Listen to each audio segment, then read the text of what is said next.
Hello everybody, welcome back to our channel. मैं हूं निहारिका कौशिक और ये है पार्ट 4 वीडियो हमारी अकाउंटिंग प्रिंसिपल सीरीज़ का।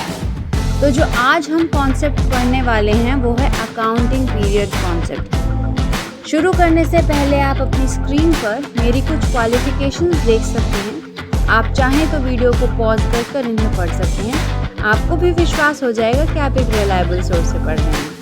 वीडियो को शुरू करने से पहले मैं आपको एक बार याद दिला दूं, अगर अभी तक आपने चैनल को सब्सक्राइब नहीं किया है तो अभी सब्सक्राइब कीजिए और साथ में बेल आइकन को भी प्रेस कीजिए, जिससे कि आप किसी भी फ्यूचर अपडेट से मिस ना कर पाएँ उसे। तो आइए अब शुरू करते हैं आज का टॉपिक। तो अकाउंटिंग पीरियड कॉन्सेप्ट रहेगा आज का हमारा सब्जेक्ट मैटर। तो आपको भी ये पता होगा कि हर साल के अंत में हमारी फाइनेंशियल स्टेटमेंट्स बनाई जाती हैं। तो इसी स्पैन ऑफ टाइम को हम अकाउंटिंग पीरियड बोलते हैं। ये क्यों किया जाता है? ये इसीलिए किया जाता है कि हम साल के अंत में ये देख सकें कि हमने कितना मुनाफा और कितना घाटा उठाया है, हमारे एसेट्स और लायबिलिटीज़ की पोजीशन क्या है। लेकिन मैं आपको बता दूं, नॉर्मली तो ये पीरियड 1 साल का ही होता है, लेकिन कुछ सर्कमस्टांसेस में इंटरिम फाइनेंशियल स्टेटमेंट्स भी बनाई जाती हैं। जैसे कि जो कंपनी स्टॉक एक्सचेंज में लिस्टेड होती हैं, उनके लिए ये मैंडेटरी है कि वो क्वार्टरली अपनी फाइनेंशियल स्टेटमेंट्स को पब्लिश करें। तो हर 3 महीने के बाद उनको अपनी फाइनेंशियल पोजीशन दिखाने की आवश्यकता होती है।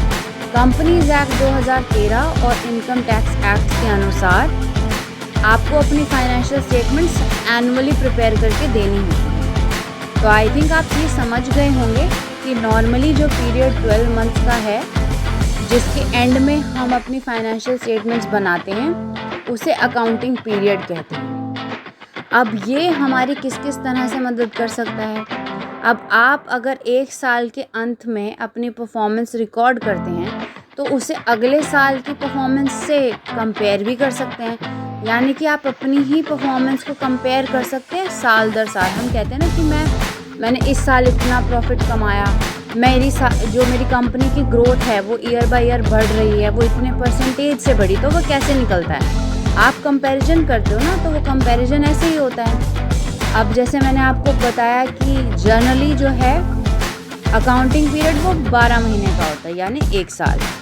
वैसे ये फिक्स होता है टाइम पीरियड, लेकिन कई बार कंपनीज अलग अलग टाइम पीरियड्स को चूज़ कर लेती हैं।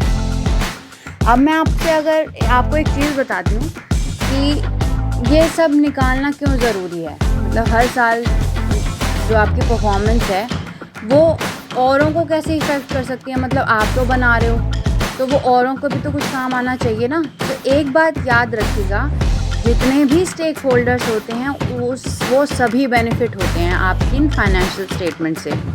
आप अपनी परफॉर्मेंस को तो इवैल्यूएट कर ही सकते हैं, लेकिन मान लीजिए आपको एक बैंक ने लोन दिया है। अब उसे भी तो ये डर होगा कि भाई क्या पता आप कल को बैंक करप्ट हो जाएं, आप ये लोन ना चुका पाएँ। तो वो कैसे एनालाइज करेगा कि आप में इतनी क्षमता है, आपके जो कंपनी है उसमें इतनी क्षमता है कि वो उससे जो लोन उठाया गया है वो उसे पे बैक हो जाएगा। इसलिए और उसको ये खतरा बना रहता है कि वैसे भी हमारे देश में NPA यानी नॉन परफॉर्मिंग एसेट्स की बहुत प्रॉब्लम रहती है। तो वो भी इस चीज़ को एनालाइज कर सकते हैं कि आप फ्यूचर में उनका लोन रिटर्न कर पाओगे या नहीं कर पाओगे, आपकी परफॉर्मेंस कैसी है। गवर्नमेंट देख सकती है, आपके शेयर होल्डर्स देख सकते हैं, कस्टमर्स देख सकते हैं, यानी कि जितने भी आपके स्टेक होल्डर्स हैं, जो भी आपके साथ बिजनेस में इन्वॉल्व हैं, वो सब इससे एनालाइज कर सकते हैं कि whether this company will sustain in future, इसमें इन्वेस्ट करना या इसके साथ किसी भी तरह के कांटेक्ट में रहना फ्रूटफुल रहेगा या नहीं।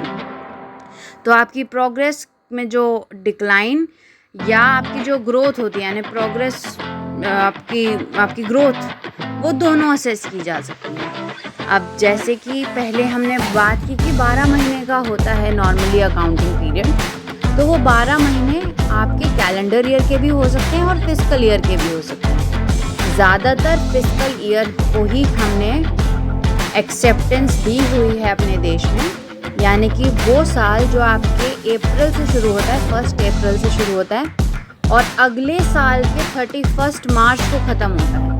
कैलेंडर ईयर तो आपको पता ही है, 1 जनवरी से 31 दिसंबर सेम ईयर का वो कैलेंडर ईयर होता है। तो यही था हमारा आज का टॉपिक। आशा करती हूँ आप सभी को समझ में आया होगा और समझ में आया है। और अगर वीडियो अच्छी लगी हो तो वीडियो को लाइक शेयर करना मत भूलिएगा और चैनल को सब्सक्राइब करना भी।